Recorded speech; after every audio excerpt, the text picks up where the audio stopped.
ভিডিওটিতে ক্লিক করার জন্য আপনাদেরকে জানাই অসংখ্য ধন্যবাদ। আপনারা দেখছেন আপনাদের প্রিয় YouTube channel West Bengal DA salary. West বেঙ্গলের ডিএর আপডেট এবং বেতন বৃদ্ধির আপডেট প্রত্যেক দিনের জন্য পাবেন, তাই অবশ্যই চ্যানেলের সাথে থাকুন। চ্যানেলটিকে সাবস্ক্রাইব করে পাশে থাকা বেল আইকনটিতে প্রেস করে রাখুন পরবর্তী নতুন আপডেট পাওয়ার জন্য। দুর্দান্ত খবর, সরকারের এক সিদ্ধান্তে পুজোর আগেই মোটা টাকা সরকারি কর্মচারীদের অ্যাকাউন্টে। দেখতেই পাচ্ছেন এখানে হেডিংয়ে কিন্তু বলা হয়েছে দুর্দান্ত খবর, সরকারি কর্মচারীদের এক সিদ্ধান্তে কিন্তু পুজোর আগেই মোটা টাকা সরকারি কর্মচারীদের। তো চলুন দেখে নেওয়া যাক কী বলা হয়েছে বিস্তারিত। এখানে বলা হয়েছে আর মাসখানেক অপেক্ষা, তারপরেই কিন্তু দুর্গাপুজো। এই উৎসবের আবহে কিন্তু যদি চাকরিজীবীদের হাতে কিন্তু বাড়তি টাকা আসে তাহলে তো আর কথাই নেই। কেন্দ্রীয় সরকারি কর্মচারীদের জন্য সামনেই আসছে দুর্দান্ত খবর। কেন্দ্রীয় সরকারের একটি সিদ্ধান্তের ফলে বদলে যেতে পারে কিন্তু তাদের ভাগ্য। এবং এরই পাশাপাশি বলা হয়েছে অক্টোবরে পুজো এবং এই পুজোর আগেই কিন্তু সেপ্টেম্বর মাসে সরকারি কর্মচারীদের এক দুর্দান্ত খবর পেতে চলেছেন। এরই পাশাপাশি কেন্দ্রীয় সরকারি সাম্প্রতিক এক বড় ঘোষণা করেছে, আগামী মাসেই কিন্তু বাড়তে পারে কেন্দ্রীয় সরকারি কর্মচারীদের মহার্ঘ ভাতা বা ডিয়ারনেস অ্যালাউন্স বা ডিএ।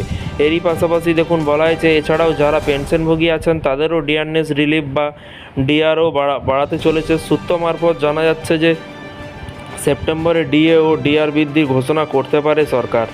এবং এরই পাশাপাশি যদি সেপ্টেম্বর মাসে কেন্দ্রীয় সরকারি কর্মচারীদের ডিএ বৃদ্ধি করে তাহলে কিন্তু পুজোর আগেই বাড়তি পাওয়া হবে কেন্দ্রীয় সরকারি কর্মচারীদের। এর আগেও কিন্তু কেন্দ্র ডিএ বৃদ্ধি করেছে, আগামী মাসে আবার 3% ডিএ বৃদ্ধির ঘোষণা করতে পারে। এবং তাহলে 3% ডিএ বৃদ্ধি হলে কেন্দ্রের ডিএ বেড়ে টোটাল কিন্তু 53% হবে।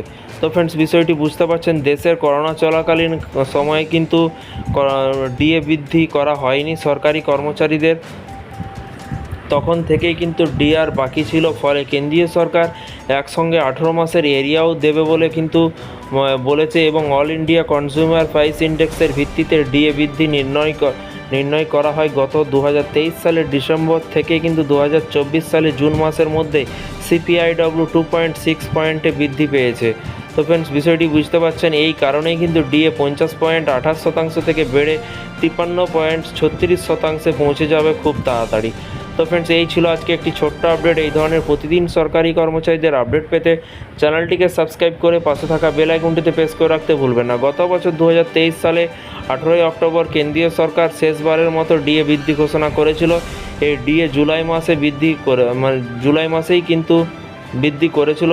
এবং পুজোর আগে যদি বেশি টাকা অ্যাকাউন্টে ঢোকে তাহলে সোনার সোহাগা কেন্দ্রীয় সরকারি কর্মচারীদের।